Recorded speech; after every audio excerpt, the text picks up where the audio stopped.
em vivo?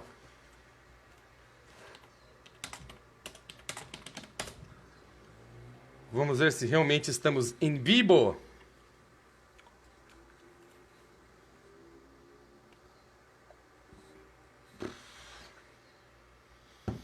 Estamos ao vivo para mais uma transmissão do 12 para as 18.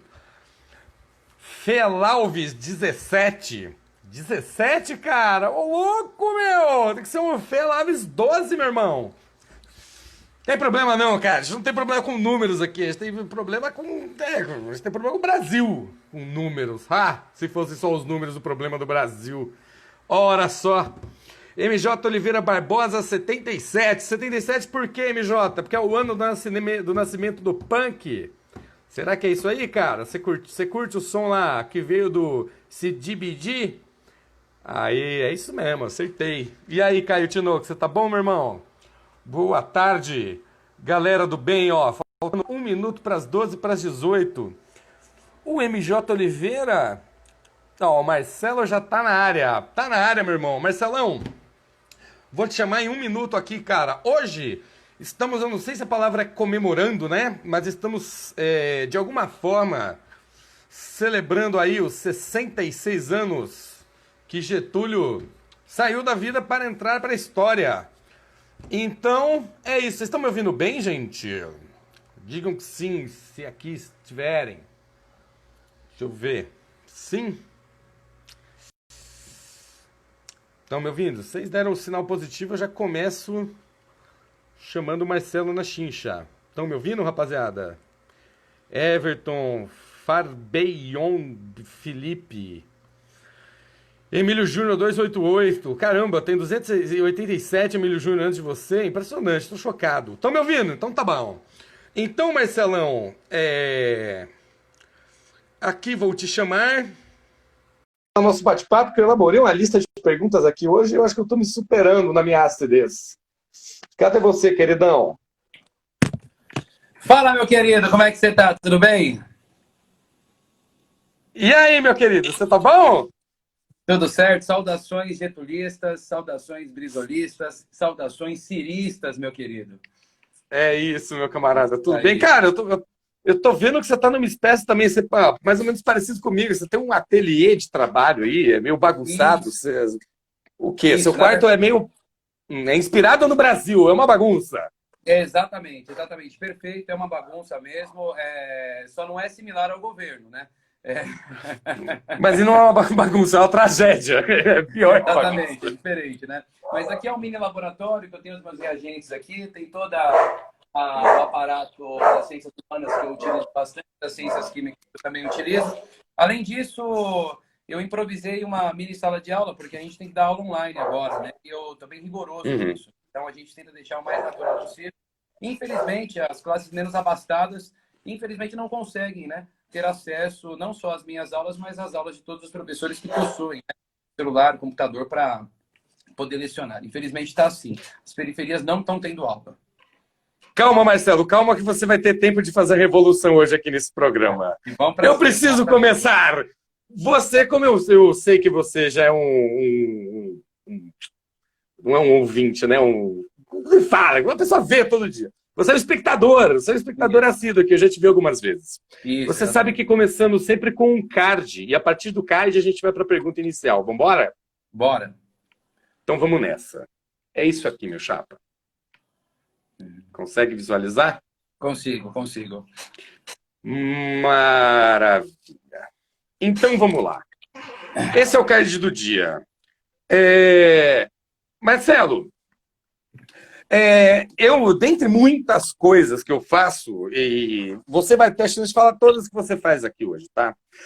Eu já fiz e ainda faço muitas oficinas de lambe-lambes de estética, debatendo até política também, enfim, arte, ética, conceitos, sociologia e tal, com crianças, adolescentes, até adultos, enfim. E numa dessas oficinas que eu fiz, uma vez eu participei de uma coisa chamada Circuito Sesc de Artes, que são ônibus que saem daqui da capital. O Sesc não tem sede em todas as cidades do estado, enfim. Então, e o Sesc, o que ele faz? Uma vez por ano, ele monta algumas tendas em cidades que não têm sede, sei lá, cidades de 50, 60, 80, até 100 mil habitantes. Em uma cidade que eu fui, olha que interessante, cara. Foi em Tupã, ano passado. Foi ano passado. Estávamos lá, as oficinas que eu e minha equipe a gente montava, era uma mesa grande, cheia de lambe-lambe, uma zona, poesia, críticas, tal, a molecada interagindo. Aí, de repente, tinha dois garotos sentados numa praça pública. Dois garotos sentados, aí um terceiro vem. Domingo, era um domingo. Aí um moleque vem embaixo do ombro dos dois. Ô, meu, vocês estão fazendo lição de casa de domingo? Vamos lá brincar, cara. Os moleques saem pra jogar bola ou fazer alguma zona. Cara, você sabe que isso me remeteu a uma coisa, depois eu fiquei pensando. Você não acha que uma parte, eu não sei o quanto, eu não saberia quantificar isso, mas uma parte dos pais e dos professores não gostam muito de crianças? Bom, meu querido, o finalzinho da sua pergunta, Paulo, não gostam de crianças? Olha só, o que eu quero dizer com isso é que, no meu entendimento, há uma certa forçação para que as crianças façam coisas para os adultos serem adultos sem estarem com as crianças perto. Entendi. Essa é a minha Mas pergunta. o desenho do nosso sistema é assim, é tentar deixar as nossas crianças preparadas para o mercado de trabalho, deixar as nossas crianças preparadas para a vida adulta. Mas qualquer livro de pedagogia raso, tá? Nada muito específico, vê que isso daí é um ato criminoso, né?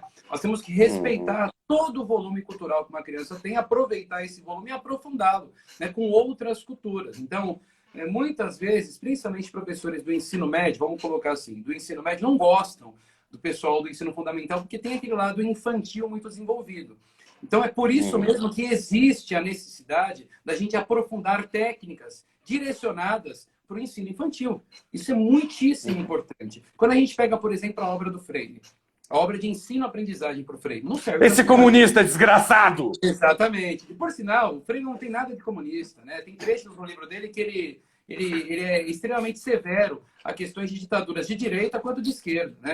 Então, esse tipo de discurso é coisa de quem não lê, né? E o Freire é um especialista em educação de jovens e adultos. De novo, educação de jovens e adultos. Mais uma vez, educação de jovens e adultos. Não tem nada de doutrinação aí. É um especialista em educação de jovens e adultos. E o que acontece? A alfabetização dele ocorre em 60 dias. Porém, é completamente diferente da alfabetização para as crianças. Então, em termos de bases teóricas, Freire não casa com a ideia da educação para as crianças, a educação infantil, a alfabetização infantil, por exemplo.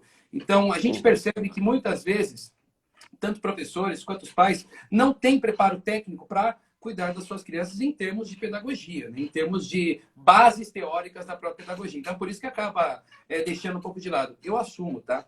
Eu assumo. Eu não tenho competência alguma para trabalhar com quarto ano, quinto ano, sexto ano, sétimo ano. Eu não tenho competência. E quando você não tem competência, o que acontece? Acaba faltando com a sua paciência. Então, por isso que acaba, às vezes, no discurso, você querendo deixar de lado. Eu não tenho competência por quê? Porque eu sou doutor em Química Orgânica, sei bastante sobre educação, né? O ensino de Química Orgânica. Né? Eu fiz doutorado nessa área. Então, é graduação, né? Ensino médio. Então tá. Falta me preparo técnico. Tá, muito bem, muito bem. Você saiu bem dessa. Você usou uma retórica boa. Agora eu vou perguntar uma coisa. Marcelo Nascimento, eu vou te colocar numa brasa em fogo brando agora. Cara, vem cá. Aonde está a poesia da matéria que você estuda e ensina, que é a química? E por que a química? Por que não sociologia? Olha, eu vejo, por exemplo, hoje eu sou um estudante de sociologia, hoje eu já não estudo mais as ciências duras, eu deixei de lado um pouco a ciência, até que ela tem mais as ciências humanas do que ciências duras. Eu acabei me apaixonando pela disciplina de química porque eu percebi que é uma disciplina que pode vir a explicar muitas coisas importantes sobre a estrutura da matéria, de como as coisas são feitas, né? Então a gente tem essa narrativa no ensino de química, na disciplina de química e na disciplina de física também. Então, aprofundar como são feitas as coisas eu vejo que é quase que uma arte, a gente tentar dar explicações. E o mais legal também da disciplina física e da disciplina química é que aquilo que nós construímos agora no século XXI, para o século XXII, pode ser que já não tenha mais validade. Quando você pega o modelo de átomo antes de Cristo, é diferente do modelo de átomo de hoje. Quando você pega o modelo de átomo do século XVIII, é diferente do século XXI. Então, o tempo vai passando, as ciências duras têm validade. E a prova cabal disso é que hoje você não encontra mais ninguém com iPhone 3. A tecnologia ela também tem prazo de validade. E é isso que motiva o cientista. É exatamente isso que motiva as ciências. No entanto, tem coisas que as ciências duras, né? Química, física, matemática, vamos colocar assim, não explicam. Né? Que quem fica responsável, por exemplo, é a área da psicologia. Quem fica responsável, por exemplo, é a área da sociologia. Quem fica responsável é a área, por exemplo, da filosofia. Recentemente, eu peguei um autor que, sinceramente, eu não tenho muito apreço por ele, não tenho muito apego por ele. Só como tem os bunda rachada do MBL aí, que vivem me convidando para o debate e nunca marcam, né? Ele é Rubinho Nunes, né? Já deixo muito bem claro. Cadê Rubinho Nunes? Quando tem medo, é verdade. Foi você que me convidou, né? E a obra desses caras, essa daqui eu vou pegar para você. É o tal do Mises? Não, nem é isso. Mises é café pequeno. Mises, muito café pequeno, eu também acho. Mises é uma coisa, é café pequeno, quando qualquer neo-keynesiano desmonta a ideia rapidamente. A obra desses caras é essa daqui, ó, as 38 estratagemas de como vencer um debate, porque são sofistas pós-modernos. Então eu, cientista, duro, tal, tem que ficar passeando por esse tipo de obra aqui, ó. E, por sinal, foi deturpada, tá? Foi deturpada. O Schopenhauer, ele acusa as estratégias de sofismas da época. E aí os mal-intencionados fazem o seguinte, usa isso aqui para ganhar debate. Então, a ideia é debater com o cara e mostrar o que ele está usando do livro, que é isso daqui que eles utilizam. Então, tá aí. Marcelo, como cientista político, eu vou te dar uma dica de leitura que, se você ler, você vai guardar até o fim dos seus tempos. Chama-se A Arte Retórica. A Arte Retórica é do Aristóteles. Você não precisa... Cara, o Heidegger estava certo. O que todos fizeram foi dar voltas e voltas e voltas em torno de Platão e Aristóteles. Mas deixe os mortos descansar em paz, Marcelo Nascimento. Vamos continuar nosso... Eu conheço de orelhada, tá? Eu conheço de orelhada. Leia. Leitura, mas eu li muito Aristóteles, se um dia a gente pode perder uma cervejada conversando. Olha, Marcelo Nascimento. Super importante. Marcelo, hoje, como eu disse antes de você entrar, eu não sei se o termo comemora-se a morte de Getúlio. Eu acho que, em termos políticos, a gente pode porque a morte de Getúlio ela causa uma quebra no espaço-tempo brasileiro. Dentre outras coisas, ela é um marco que define um Brasil que... Falar que funcionou e deu certo é muita pretensão da minha parte, mas que definitivamente ele quebra a história brasileira em antes de Getúlio e depois de Getúlio. Mas muito bem. Mas assim como o meu querido poeta Mayakovsky meteu-lhe um balaço no peito. O que importa aqui tem uma frase de um cara chamado Damião Experiência. Anotem aí, jovens e cautos. Damião Experiência, um dos maiores poetas da língua portuguesa. E a frase de uma música dele é a seguinte: eu vejo a Havana tão linda, lembro de Getúlio Vargas, homem democrático das Forças Armadas. Marcelo, por que o paulistano médio detesta Havana e não compreende Getúlio? Olha, por N motivos. O principal é porque não tem preparo técnico, não tem leitura de mundo, não leu nada e se atualizou muito pela questão do WhatsApp. A gente percebe que é isso, né? E eu percebo que isso piorou também, eu acho que você também deve perceber da mesma forma que eu, depois de 2018. Depois de 2018, parece que a questão da leitura ela acabou deixando de lado, né? Tanto é que eu vi abriram as portas do inferno. Definitivamente, né? Então, quando se fala em Getúlio, né? Quando se fala em Cuba, não conseguem ter uma profundidade teórica importante para a gente debater. E eu converso com essas pessoas. Eu converso. Quando você verifica aquele modelo carcomido, vamos falar mal de Cuba, tá? Aquele modelo carcomido, aquele modelo putrefato lá de Cuba, e você compara com o bem-estar que eles possuem lá e compara com o bem-estar que nós temos aqui, olha, é algo que é incomparável, né? Não faz nem sentido a gente comparar, por exemplo, o sistema de saúde público cubano, a educação cubana com a educação brasileira, né? Mas de cada 100 jovens, vai mais de 60 entra para a universidade pública. De cada 100 jovens aqui, quase 18 entram. Então, você vê que aquele modelo carcomido, putrefato, está melhor do que o nosso modelo aqui. E agora, a ideia não é ser comunista, não. É ver o que está acontecendo. E muitas vezes as pessoas não querem ver o que está acontecendo. Por quê? Porque estão intoxicadas ideologicamente, né? E outra coisa, a gente vê uma coisa extremamente arcaica nessa questão de direita e de esquerda. Quando você conversa com um liberal inglês, por exemplo, ele não é tonto como o liberal daqui. Entendeu? Então, os liberais brasileiros são tontos, é isso que você... Isso aí dá uma estampa de camiseta, isso, Marcelo. Porque assim, poxa, bacana, legal, você é liberal, show de bola. Sobre a questão da homossexualidade, aí o cara começa a ser conservador, mas as bases filosóficas deixam bem claro, se você é liberal na vida. Não existe liberal na economia e conservador nos costumes. Não existe isso em nenhum lugar do mundo. Entendeu? Então você construiu isso, não publicou, porque ninguém vai aceitar. É simples isso. Sabe? Não precisa estudar muito para saber. Então fica esse negócio, falta leitura. E o pior de tudo... Eu acho que falta, Marcelo, eu acho que falta caráter. Você está sendo muito bonzinho. Marcelo, deixa eu te perguntar uma... Então tá, eu vou te perguntar uma coisa engajado, né? Com o que você acabou de falar. Você consegue dialogar com bolsonaristas fãs? Porque...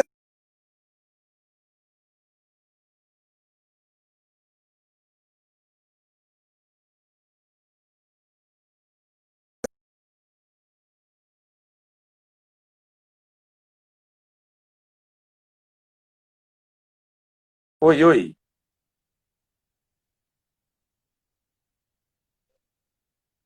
Oi, vocês estão me ouvindo ou não? Volta. Você tá me ouvindo? Oi, voltou. Tô ouvindo você. Tá me ouvindo? Peraí. Tá me ouvindo? Agora foi. Acho que funcionou direito. Então, tamo on. Tá bom. Parou uma... dialogar com bolsonaristas. Com bolsonaristas, porque assim, na minha cabeça, meu chapa, não existia o bolsonarismo, mas hoje ele existe. Então, assim, você consegue conversar? E se sim, como? Você tem método para isso? Porque você é pré-candidato. Isso muda tudo. Quem sou eu? Eu sou um Zé Mané que estou aqui. A questão é, você é pré-candidato, cara. Como é que você consegue dialogar com o bolsonarismo? Sim. Nem para a direita, nem para a esquerda. Eu começo a meter o pau no Lula e começo a meter o pau no Bolsonaro. Então não tem como ele me colocar em nenhum lugar. E meto o pau no Boulos também. Meto o pau em todo mundo. E não tem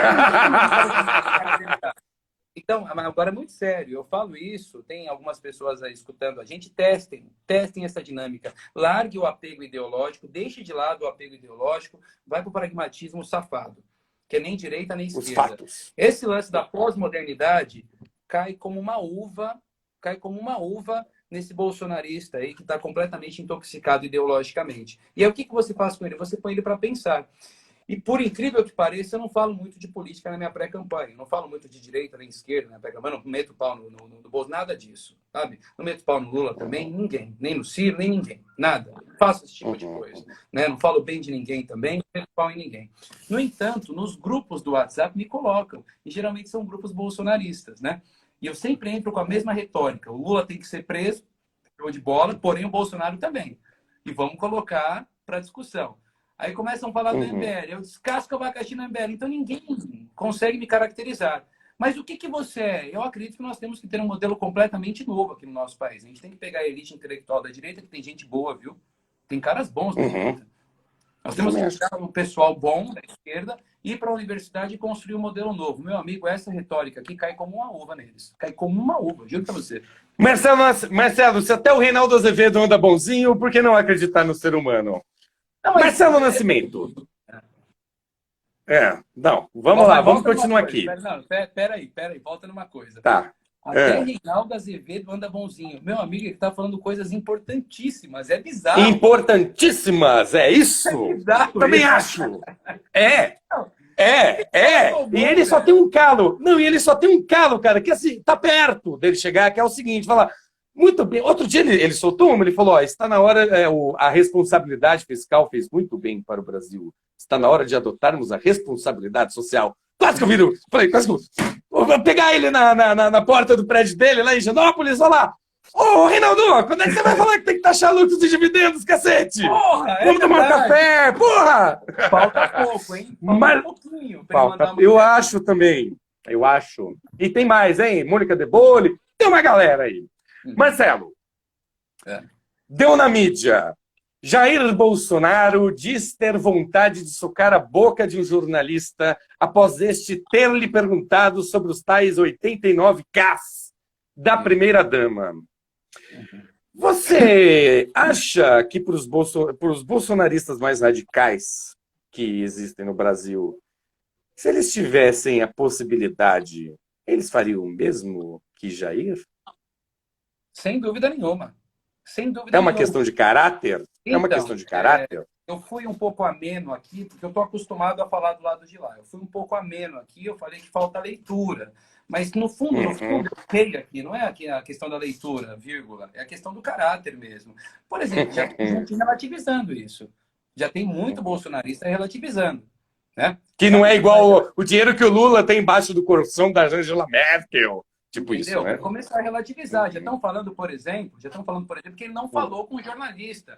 Ele falou com um seguidor lá que havia comentado da esposa dele e tal, e ele respondeu para o seguidor e não para o jornalista. Então a gente percebe que está desse jeito. E detalhe, hoje eu fiz uma experiência, cara, que eu não recomendo para ninguém, cara. Eu estava em pré-campanha na região leste e, enfim, eu vim escutando no YouTube um sujeito, cara, que meu é insuportável. Se você colocar insuportável no Google, aparece a foto dele. O nome dele é Adriles, lá do que vai no Pânico, é da Jovem Pan. Meu Deus do céu, pensa num cara que passa pano. Ele passa pano, mais pano que o Coppola para esses caras aí. Coppola. Porra! Esses caras têm uma fábrica de tecido, não é possível. Eu a garanto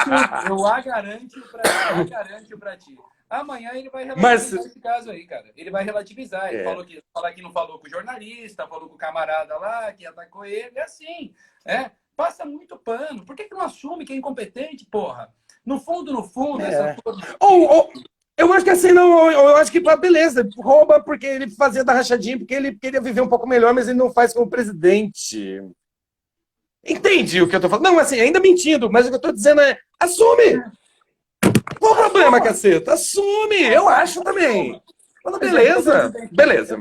Eu vejo dentro do PDT, por exemplo, tem algumas alas do PDT que faz críticas ao Ciro, por exemplo.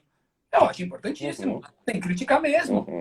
Acho importante isso. Acertou, errou, assuma, porra. Ponto.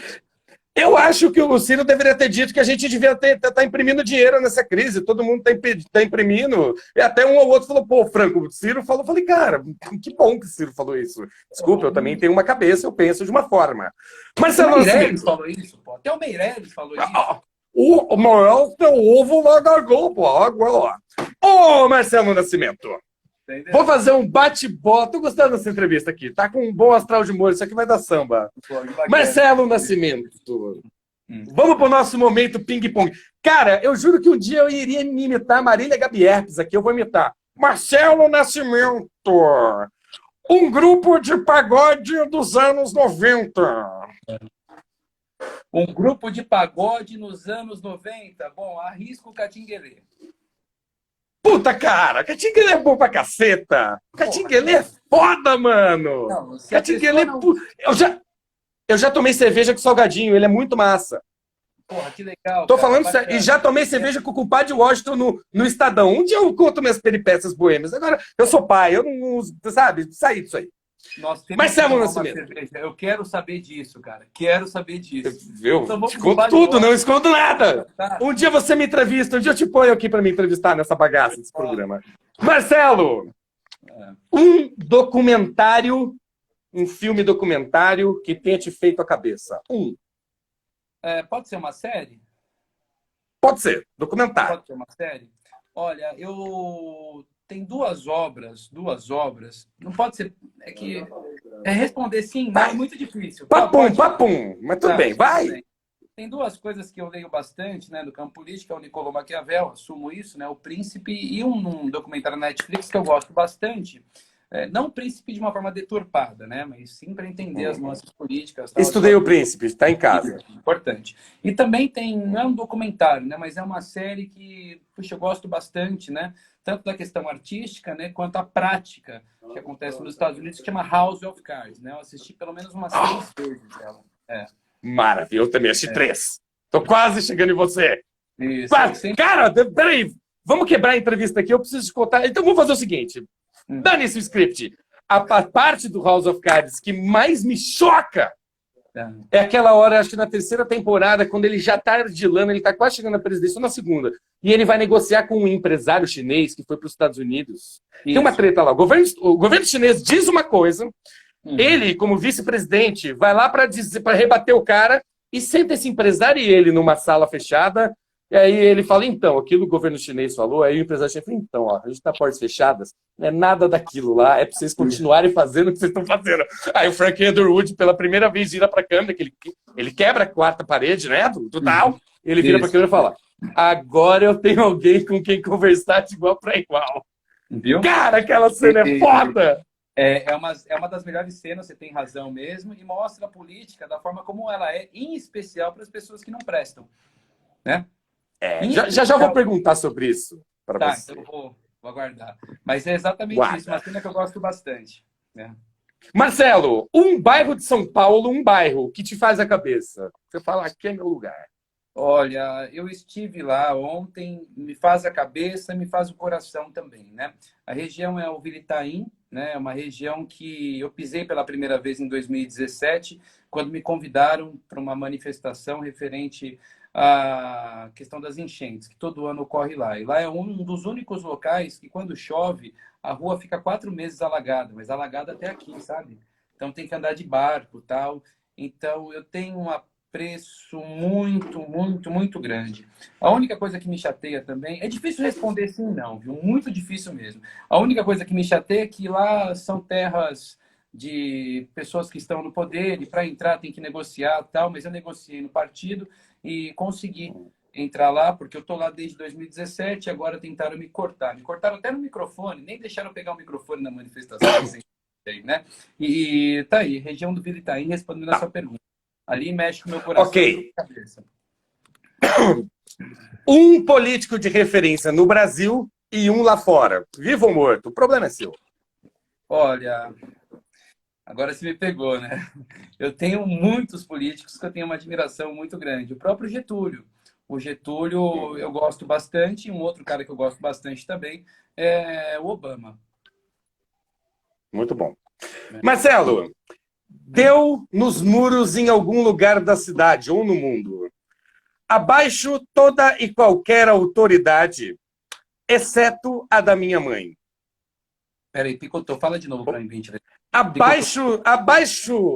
Abaixo toda e qualquer autoridade, exceto a da minha mãe. Tá. Eu acho que é uma... Marcelo, eu acho que é uma frase que discorra sobre isso. Acho que é uma frase que tem que colocar até na camiseta, porque você sabe como é, né? Atira o chinelo, a 3 km você acerta no olho, cara. A gente sabe acerta! Acerta! Você acha que é na bunda, mas não, é na orelha. Ô, Marcelo! Antes, só colocar uma vírgula aí. Tem um complemento também. Além da questão da autoridade que você veio comentar, tem a razão também, né? O Kant disserta muito sobre isso. Mas a questão da razão, acredito que mãe, pai, avó e professor sempre está com a razão. Outra frase de camiseta aí, ó. Muito bem. Assim vamos fazer uma revolução em no máximo uns 15 dias. Marcelo Nascimento. Menos Olavo de Carvalho, tá aí, né, professor? Ele está fazendo algo muito profundo em muitos aspectos, mas não vamos falar desse.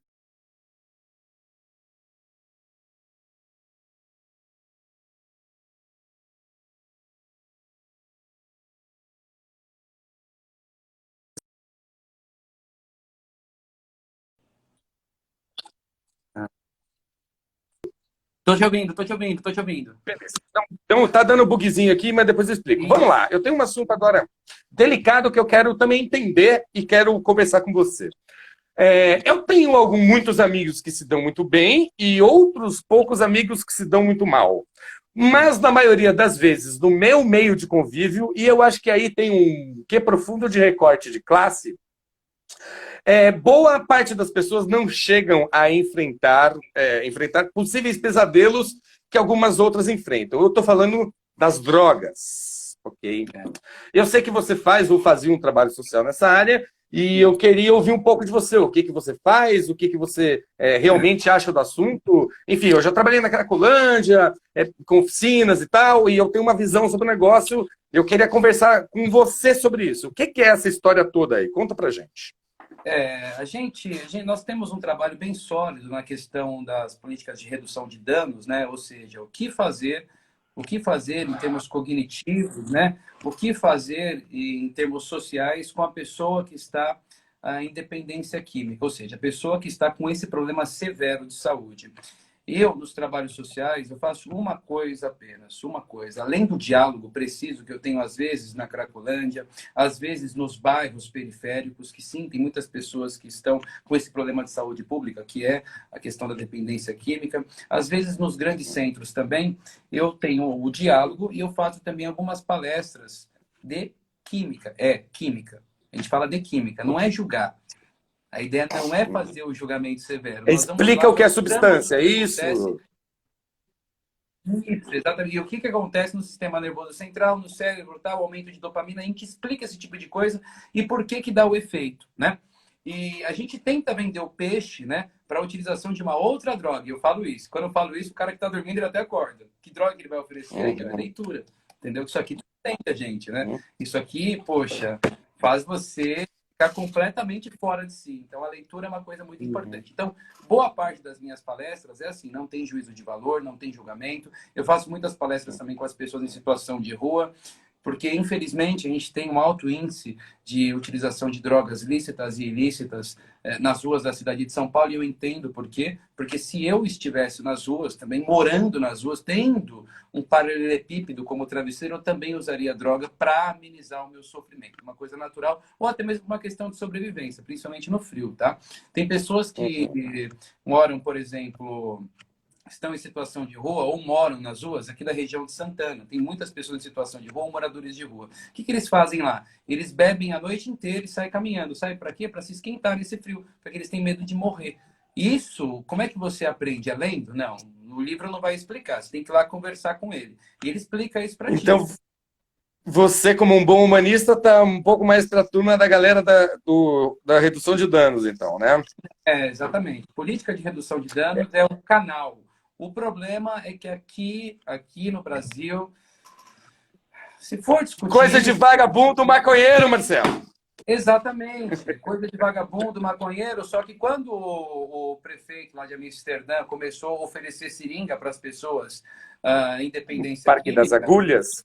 começou a dar agulha, o pessoal começou a chamar ele de vagabundo, de maconheiro, de drogado. Também. Vai ver como está hoje lá.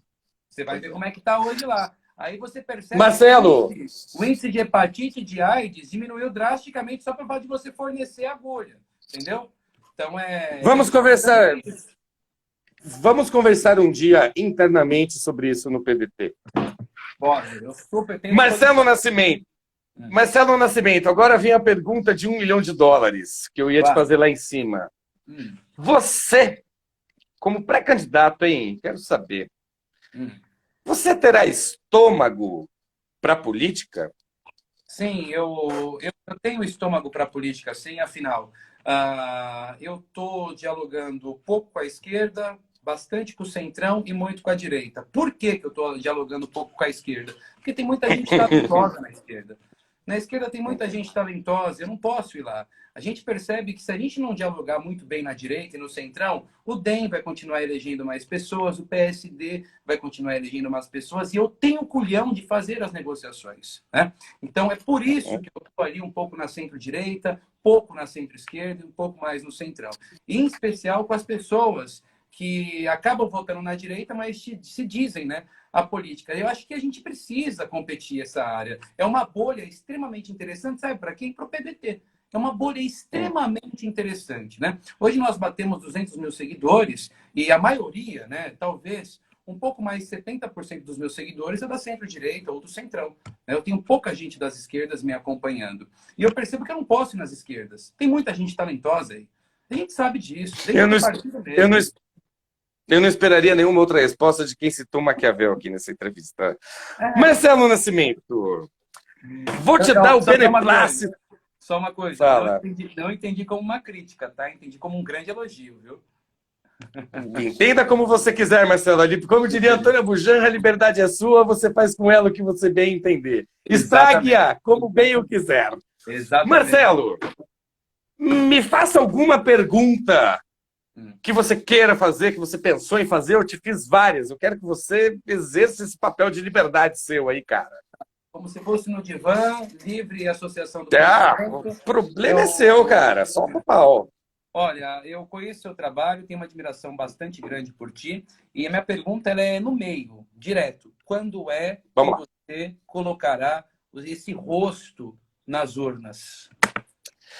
Cara, eu tenho algumas limitações quanto a isso. Primeiro, porque eu adoro definitivamente exercer o meu papel de civil. Ou seja, eu acho que quem faz como você está fazendo e todos os entrevistados desse programa terá certos problemas de privacidade. Coisa que eu, por enquanto, ainda não estou disposto a trocar. Quem sabe um dia, eu não sei, eu acho que eu gosto muito da ideia de trabalhar com o máximo da minha potência de liberdade criativa. E a política, como ela deve ser feita hoje no Brasil, não dá tanto espaço para um tipo de ação que eu acho que eu tenho muito prazer em fazer hoje em dia. Mas é isso por enquanto. Mas tem uma ideia aí, cara. Eu gosto muito de ajudar pessoas como você também. Tá bom meu papel por enquanto. Tá? Eu estou muito contente com o meu papel. Marcelo Nascimento, para encerrar... Só uma coisa. Senti uma esperança aí, viu? Senti uma esperança. A esperança e um bom uísque é o último que morre, meu camarada.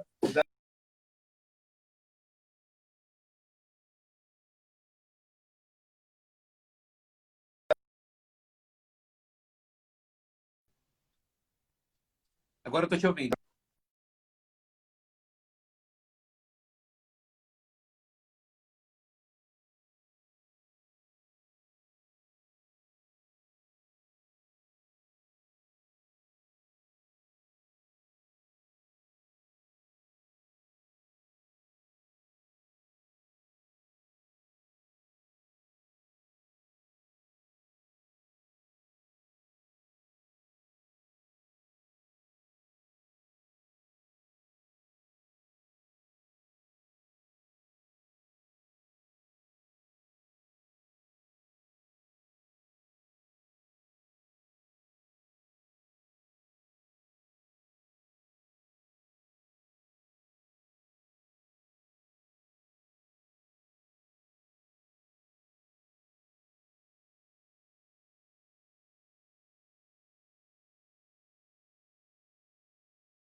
Caramba, Marcelo, peraí, volta. Gente, parece loucura, mas estão tentando hackear. Pronto, peraí, vem, Marcelo. Estão tentando hackear o Instagram. Tá aparecendo um negócio super esquisito aqui. Estão tentando acessar a conta de Peruíbe. Um troço maluco aqui. Peraí, voltamos. Marcelão. Franco, tá me ouvindo? Oi, tô na área. Tô te ouvindo agora. Não, tudo bem. Vamos encerrar. Para encerrar, eu ia fazer. Vamos, bora. Vamos. Ia fazer aquela pergunta seminal. Por que a política? Tá.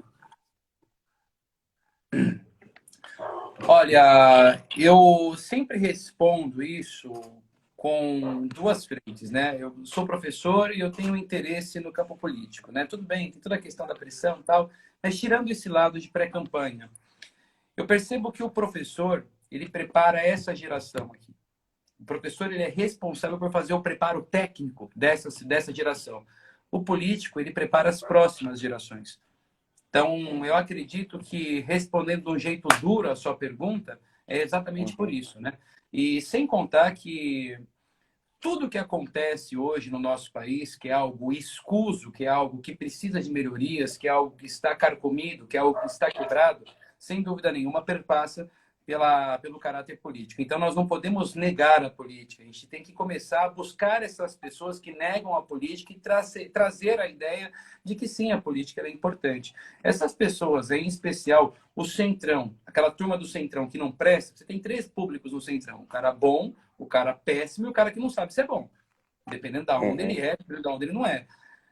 Quanto mais pessoas que estão negando o campo político, mas essas pessoas do Centrão, por exemplo, que não prestam, que acabam contaminando essas pessoas, levando para as urnas e mantendo eles no poder. Então, por isso, a necessidade dessa competição. A política é de extrema importância e talvez uma das coisas mais importantes que nós temos nesse cenário brasileiro.